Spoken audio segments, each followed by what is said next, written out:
SMK. Itu saja garis besar kurikulum vitae yang bisa kami sampaikan, dan kepada Prof. Adang Suherman waktu sepenuhnya kami berikan. Monggo, Prof.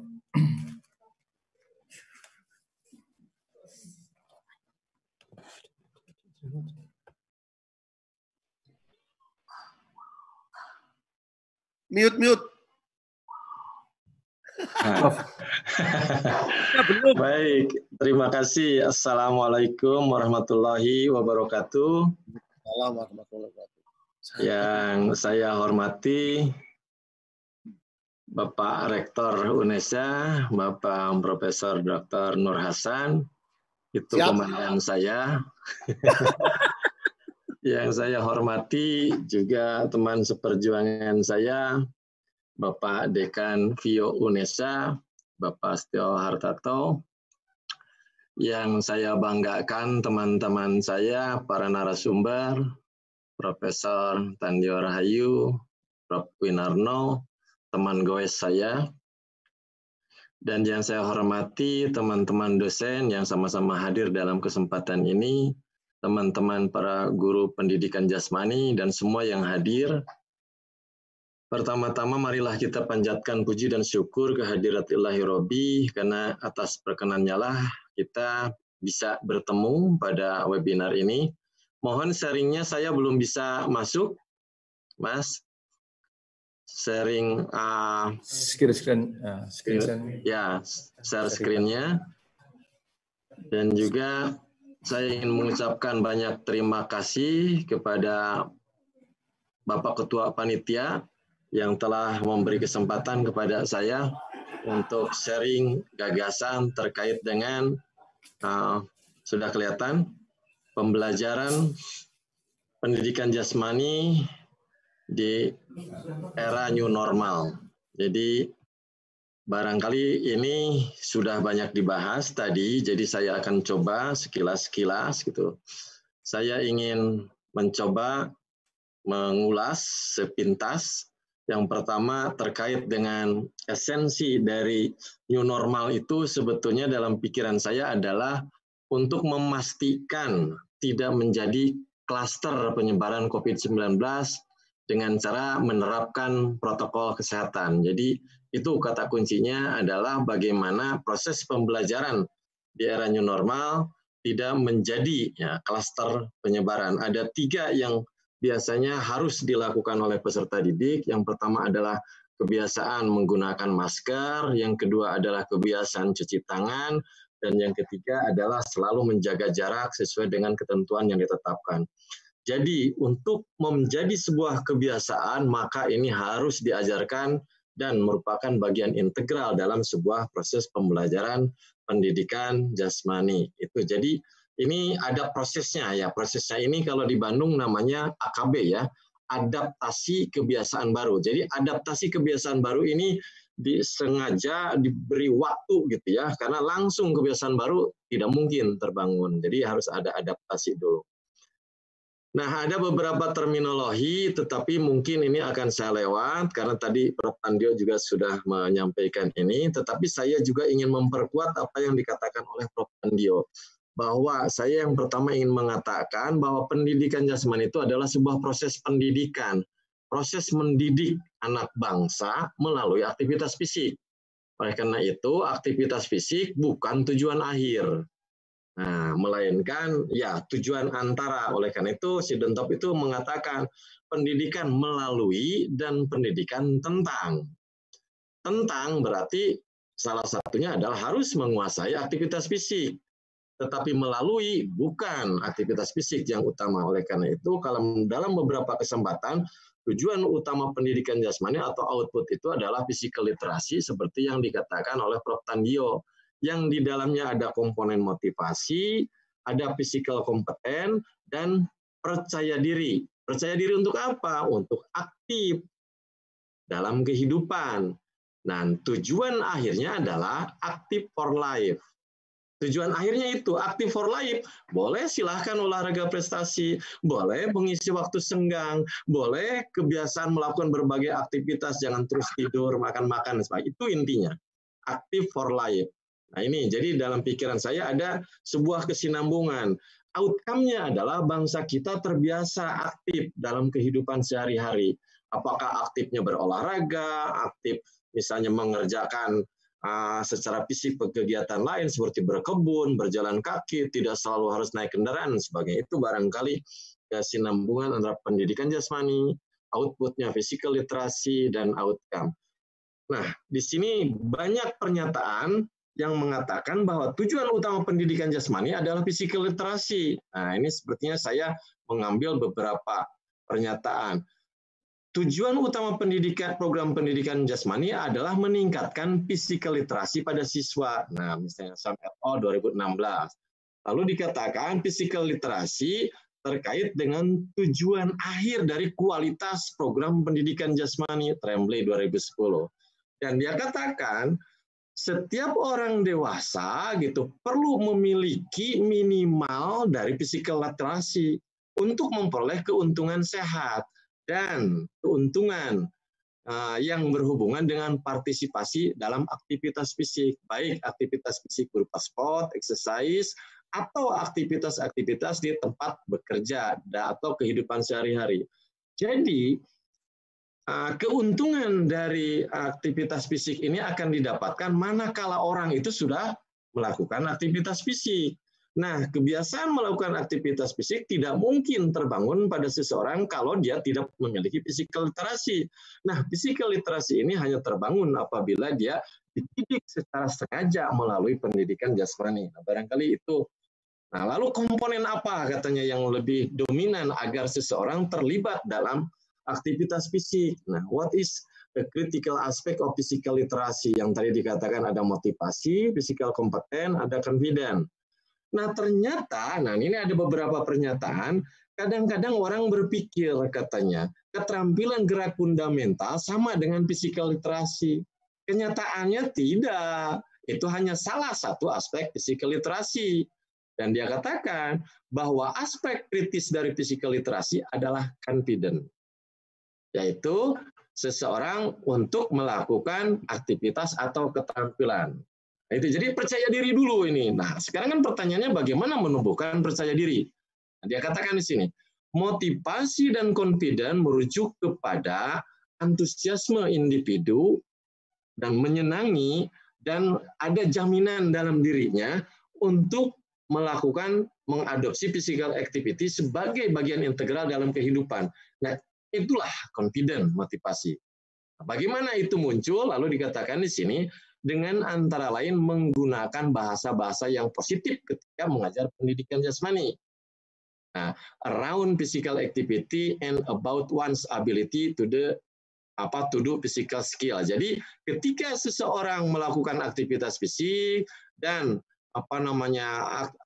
kita harus memberikan kata-kata positif lah pada siswa agar dia memiliki rasa percaya diri, dan itu merupakan important in developing and maintaining self-confidence and physical. Nah, jadi mungkin ini satu masukan bagi kita ketika mengajar itu seperti Prof. Nur Hasan, gembira gitu. Kenapa? Dari gembira itu ada percaya diri. Jangan lalu disalahkan, sedikit salahkan, sedikit salahkan. Jadi confidence-nya nggak ada. Dan yang kedua, tumbuhkan motivasi. Nah, di sini juga kelihatan hasil penelitian. Ternyata yang memberikan kontribusi dalam aktivitas fisik itu inovasi hanya 10%. Lingkungan termasuk peralatan itu hanya 10%. Kooperatif, positif, experience juga 10%. Termasuk keterlibatan guru. Yang paling dominan apa? Mengapa seseorang terlibat? Motivasinya. Nah, ini sebuah masukan bagi kita semua bagaimana mengajar pendidikan jasmani agar bisa bukan hanya menanamkan fundamental motor movement skill, tetapi juga rasa percaya diri dan motivasi pada diri anak. Ini yang tadi sudah disampaikan oleh Prof. Tandio, dan lalu saya ingin mengatakan beberapa peluang proses pembelajaran penjas di era new normal. Nah, ini era new normal tadi jadi kebiasaan baru lah ya. Kalau di Bandung tadi adaptasi kebiasaan baru, adaptasi kebiasaan baru. Jadi banyak kebiasaannya. Ada masa COVID ini, dan karena di Jawa Barat kan baru hari kemarin berakhir. Sekarang udah masuk new normal Jawa Barat. Surabaya masih COVID ya.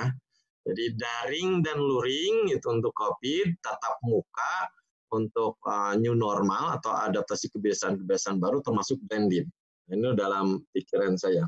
Nah, bagaimana PJJ pendidikan pembelajaran jarak jauh yang tadi berisikan new normal dan daring dan luring. Nah, di sini Pak Menteri sudah mengatakan ya pilihan-pilihannya. Jadi ketika daring, guru melakukan aktivitas belajar melalui beragam media. Ini yang harus digarisbawahi, beragam media gitu ya. Media belajar daring yang baik bikin sendiri yang sudah disediakan oleh pemerintah, atau mungkin kita mengadopsi dari beberapa sumber yang ada. Yang di dalamnya ini agak sederhana, sama seperti juga untuk luring. Pemberian umpan balik pengerjaan tugas, jadi agak simpel ya, tidak mengajarkan secara itu langsung, refleksi proses dan hasil belajar serta diskusi kelompok.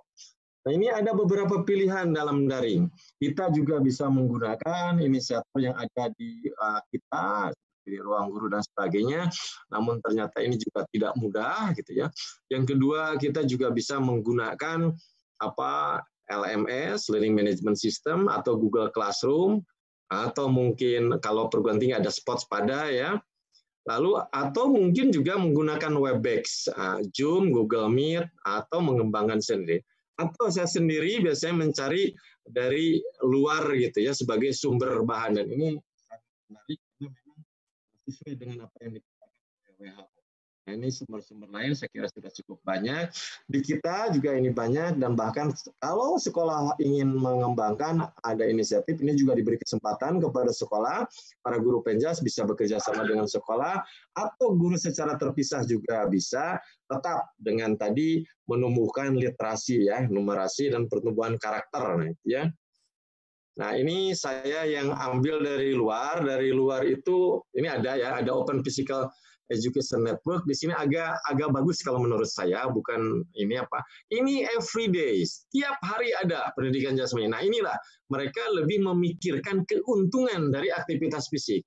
Hanya dengan terlibat dalam aktivitas fisik, maka mereka akan memperoleh keuntungan. Jadi jangan terlalu banyak berharap kita memperoleh keuntungan dari aktivitas fisik kalau keterlibatan aktivitas fisiknya belum memenuhi rekomendasi seperti yang dikemukakan oleh WHO. Misalnya untuk seperti seusia saya minimal setengah jam setiap hari. Nah, di sini setiap hari mereka berikan, dan di sini ada warm up-nya. Ini warm up-nya itu aktivitas fisik. Open home activity, aktivitas fisik, seperti yang Prof. Tandio tadi lakukan. Lalu daily fitness activity juga ada. Nah, ini mereka sepertinya persis seperti jam pelajaran, mereka melihat videonya, langsung di rumah didampingi oleh orang tuanya, langsung dia melakukan. Nah, ini beberapa yang bisa kita contoh. Nah, lalu bagaimana luring? Kemungkinannya luring juga tetap seperti yang katakan oleh Mas Nadiem, ada beberapa ketentuan yang harus dilakukan. Dan memang prioritasnya umpan balik, pengerjaan tugas, refleksi proses dan hasil belajar, lalu diskusi. Nah, di sini tentu saja ada penataan jadwal, dan ini memang biasanya kalau luring datang ke daerah-daerah ini agak jelimet ya.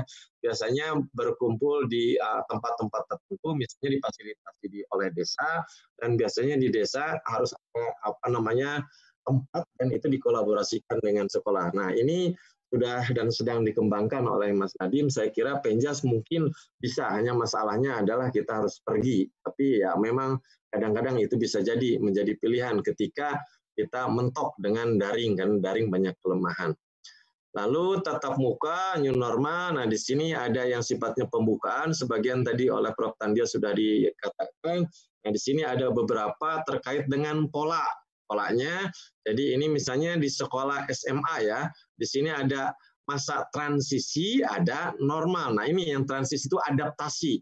Pada saat adaptasi dan normal tetap 18 muridnya di sini tetapkan dengan 3 hari tatap muka, 4 hari libur. Jadi di sini blended gitu ya antara tatap muka dan tugas ya ini. Lalu tadi sudah dikatakan, lalu kesiapan. Nah, ini tahap pertama transisi, menyiapkan berbagai hal yang diperlukan dalam proses pembelajaran. Nah, ini tatap muka pertama, misalnya saya mengatakan untuk mengeset sekolah layak tidaknya melaksanakan tatap muka. Misalnya fasilitas kesehatannya sudah ada atau belum, tenaga kesehatan. Karena kalau tanpa melibatkan tenaga kesehatan, khawatir banyak hal yang tidak mendukung terhadap protokol kesehatan. Bila perlu ada konselor dan jadwal. Nah, jadwal itu kan tadi seperti ada yang pagi, sore, berapa menit dan sebagainya. Saya kira itu harus menjadi bahan pemikiran gitu ya. Lalu ini juga harus tetap, karena kita harus ingat tujuan pendidikan jasmani dan motivasi yang paling utama. Jadi kesehatan dan penumbuhan rasa percaya diri harus menjadi bagian tahap pertama. Sedangkan tahap kedua lebih mengajar kepada rutinitas protokol kesehatan. Jadi siswa sudah mulai masuk, prioritas pertamanya adalah membiasakan, jadi adaptasi kebiasaan kepada para siswa melalui pendidikan jasmani, sekaligus juga menanamkan karakter disiplin, karena kata kunci untuk bisa menjaga kesehatan, mendapat keuntungan dari aktivitas fisik dan pendidikan jasmani adalah disiplin. Nah, di sini harus dipikirkan dalam mengajar rutinitas ini, misalnya waktu datang atau meninggalkan ruangan olahraga, memulai beraktivitas, mengambil dan pengumpulan alat olahraga, aktivitas rutin lainnya gitu ya. Nah, ini pergi ke lapangan, di lapangan waktu pulang. Nah, ini jangan sampai sesuatu rutinitas yang terjadi dalam proses pembelajaran Penjas malah menjadi klaster penyebaran. Nah, ini harus ditata sedemikian rupa sehingga tidak menjadi masalah. Nah, dalam konteks penanaman itu tentu saja harus terintegrasi dengan respect for other, fair play, bermain dengan tidak membahayakan. Ini bagian dari karakter. Jadi, antara pembiasaan gitu ya dengan penanaman karakter harus merupakan bagian integral. Dan ini pastikan sudah tertanam sebelum mengajarkan dalam era new normal.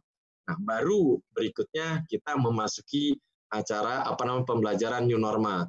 Nah, dalam pembelajaran new normal tentu saja kita harus memperhatikan pertama, elemen penting dari pembelajarannya, pastikan bahwa pembelajaran itu sesuai dengan dari belajar, tujuan belajar. Jadi jangan sampai pembelajarannya tidak sesuai dengan teori-teori yang sebetulnya ini sudah diungkapkan oleh Prof. Nur Hasan terkait dengan model dan strategi belajar. Model itu kan sebetulnya menggambarkan sebuah teori. Ketika kita menanamkan katakanlah afeksi, apa langkah-langkah dan apa yang harus diprioritaskan.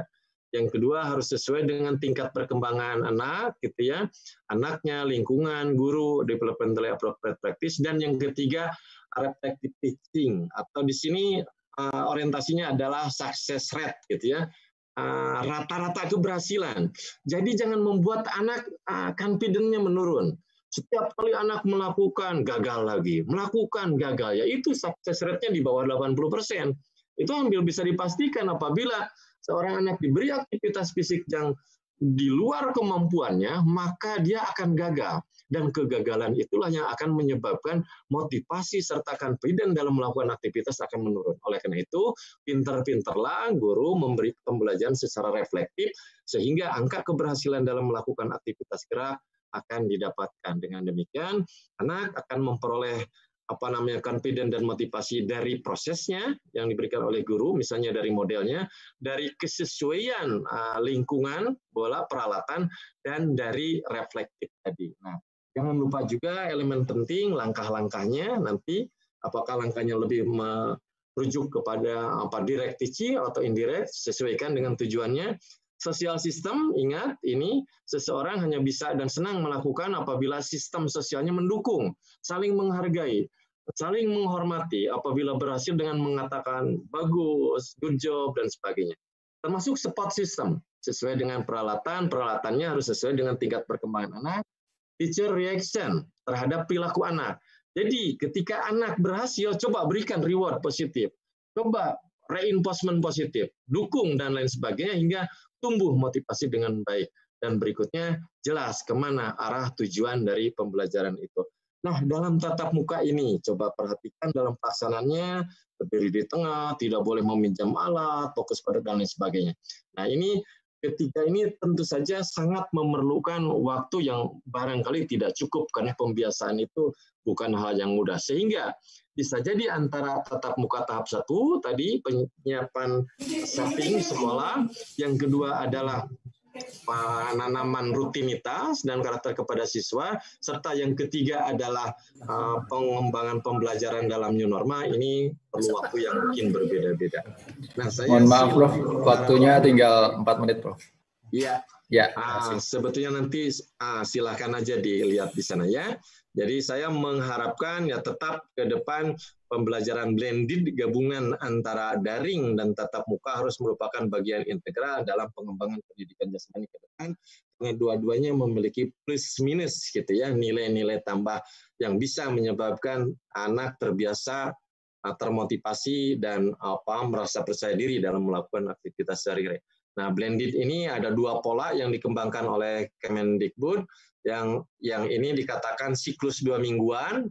Ini pertemuan tatap muka pada pekan pertama, pada pekan kedua, dan baru PJJ pada pekan kedua. Nah, ini contoh siklus 2 mingguan, sedangkan ini adalah siklus 1 mingguan. Ini juga mereka kemukakan. Tentu saja ini ada beberapa keuntungan dan keterbatasannya. Saya kira sudah ada ini ya di sana, termasuk ada beberapa ini kit bagi siswa. Nah, ini permasalahan yang mungkin akan dihadapi ketika proses pembelajaran yang normal terjadi karena yaitu tidak boleh minjam alat gitu ya. Nah, saya kira perubahan adalah sebuah keniscayaan ya yang harus kita hadapi bersama dan kita harus meresponnya, dan itu kita hadapi sekarang pada era new normal. Jadi kita harus tetap melakukan apa yang bisa kita lakukan untuk bangsa yang kita cintai ini. Tidak ada cara lain kecuali kita harus segera merespon perubahan ini agar kita survive dari keadaan yang tidak kita inginkan, melainkan kita ke depan akan memperoleh keadaan yang kita inginkan. Barangkali itu yang bisa saya sampaikan. Terima kasih atas perhatiannya. Billahi taufiq wal hidayah. Assalamualaikum warahmatullahi wabarakatuh.